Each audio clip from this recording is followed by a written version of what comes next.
Catherine knew. She always knew. Meghan Markle was not to be trusted. That is the revelation in a bombshell new book, an intimate portrait of William and Catherine, clearly briefed by people close to the couple.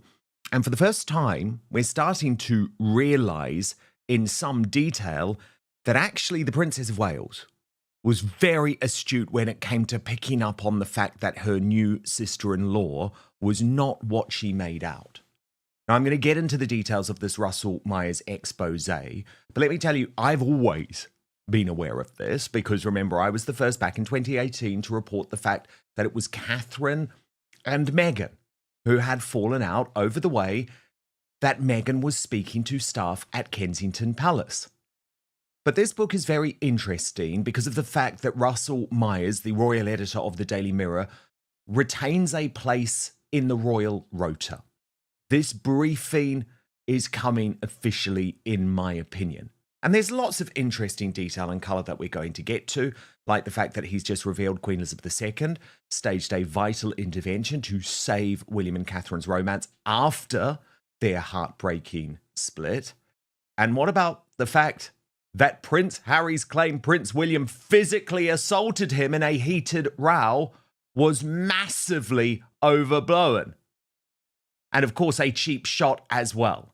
So we're going to get into all of this very shortly. But first, I want to tell you about what Catherine thought in terms of Meghan, because I think this is the most interesting revelation from the book. She knew Meghan was not to be trusted right from the start. And here's the reporting. The Princess of Wales had less interest than Prince William in trying to stop the Duke and Duchess of Sussex from walking away from royal life, believing Prince Harry quitting his role was inevitable. And remember, for a long time, William and Catherine had done everything possible to try and make these two feel like royal life was going to work for them, specifically Meghan.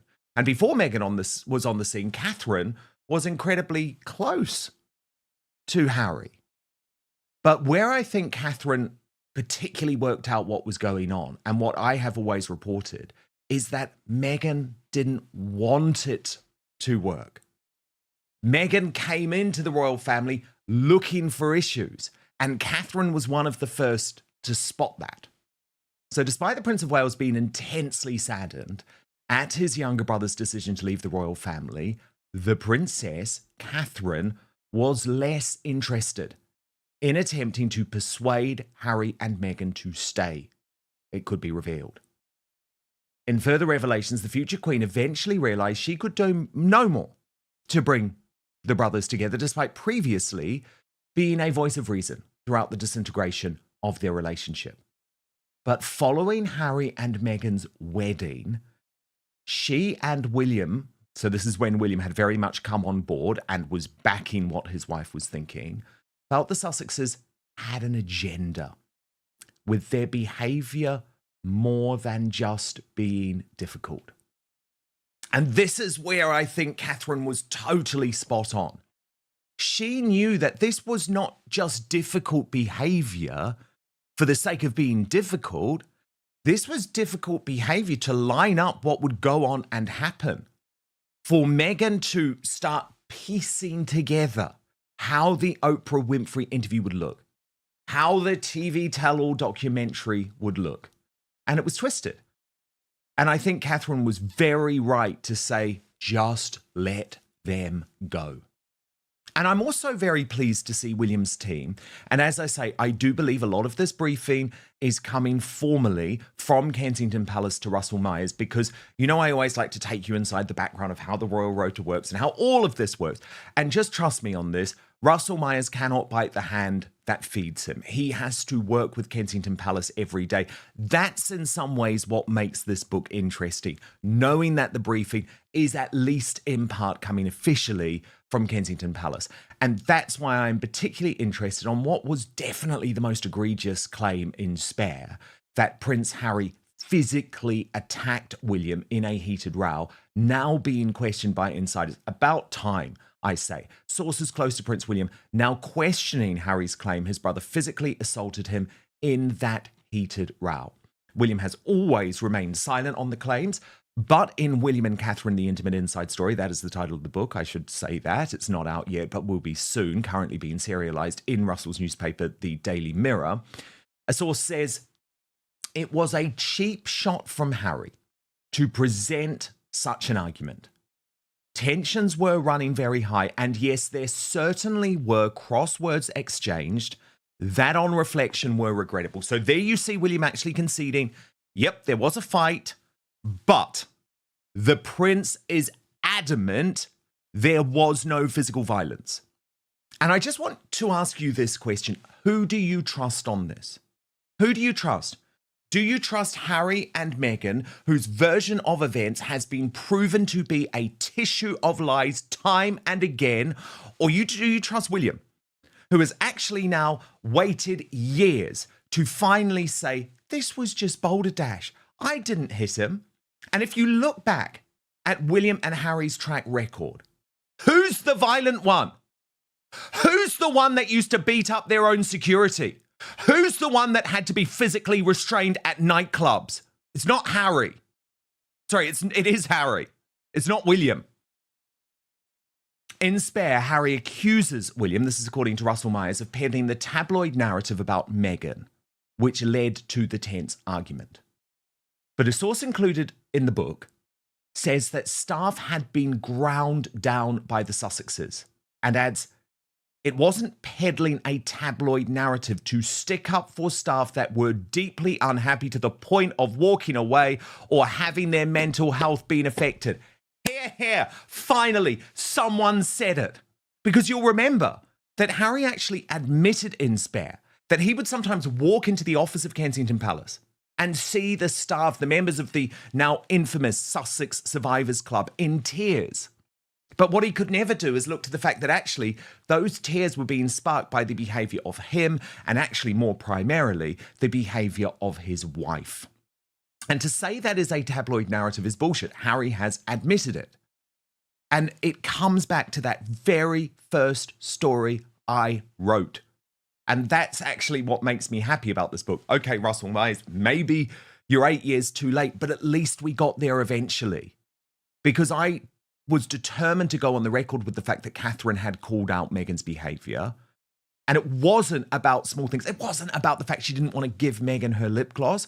It was about the fact that she was bullying these long-standing, loyal courtiers and servants who don't get paid a lot of money, but feel like they're part of the royal family, a real family, rather than an institution. And Catherine has always treated them with the utmost of respect. A BOMBshell new book has reportedly revealed the true feelings of Catherine, the Princess of Wales, towards Meghan Markle. And royal watchers are already buzzing about the claims. Dan teams up with our Royal Mastermind Angela Levin to break down what's being reported, the context behind these alleged sentiments, and why they could impact public perceptions of the royal family. From palace dynamics to personal rivalries, we explore what this tells us about the Sussexes and the Cambridges' relationships behind the scenes. Like the videos, subscribe for fearless royal analysis, and comment below. Do you think the claims reflect reality, or is this just sensational reporting? Now, another man who was happy about Russell Myers reporting is Tom Sykes of the Royalist Substack, who has been on a similar reporting path as me with this. And he's particularly interested in the fact that William has now admitted that Harry is paranoid and that this particular psychological crisis was pinpointed by the Prince of Wales after that Tom Bradby documentary. Now, I'm sure you remember it, An African Journey. And I was actually the first to reveal that William had fallen out with Tom Bradby as a result of this. Remember, the woke ITV news host was at one point so close with William and Catherine that William and Catherine actually picked him to conduct their engagement interview. Something, by the way, I note that Harry and Meghan didn't do because they wanted a woman of colour.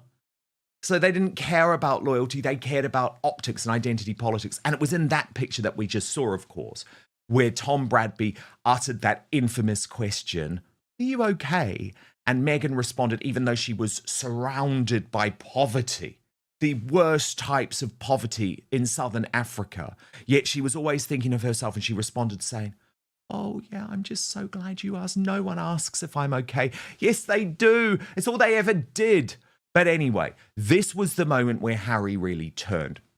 That is confirmed by Russell Myers in this new biography. You'll remember Harry said camera flashes gave him PTSD, and it cemented William's belief that he had, quote, lost his brother, and that Harry was paranoid, angry, obsessive, and firmly rooted in the past.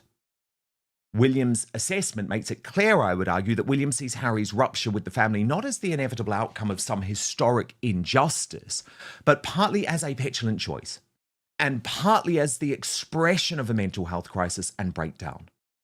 I think, by the way, and this is something Tom Sykes doesn't say, but that was a health crisis and a breakdown that was actually encouraged by Meghan. She wanted him to lose the plot because not only would she be able to blame the British royal family, but she would also be able to convince Harry that the only way he could get better was actually to leave the country, to split from the family, to move to the other side of the world, to Megxit. But Tom Sykes goes on, Prince William concluded that his younger brother Prince Harry had become paranoid after watching the Bradby interview in which Harry publicly acknowledged a rift between them. The book says the ITV film marked the moment William felt he had lost his brother. An insider quoted in the book says William believed Harry had become paranoid, angry, obsessive, and firmly rooted in the past. Now, you remember in the film, Harry told Bradby that he and his brother were on different paths, confirming long-running speculation about a rift, but insisted that he still loved William and that the pair would always be brothers. Myers reports that the Bradby documentary also crystallized William's fear that he had lost my brother. And in reality, he had. By this point, Harry was long gone.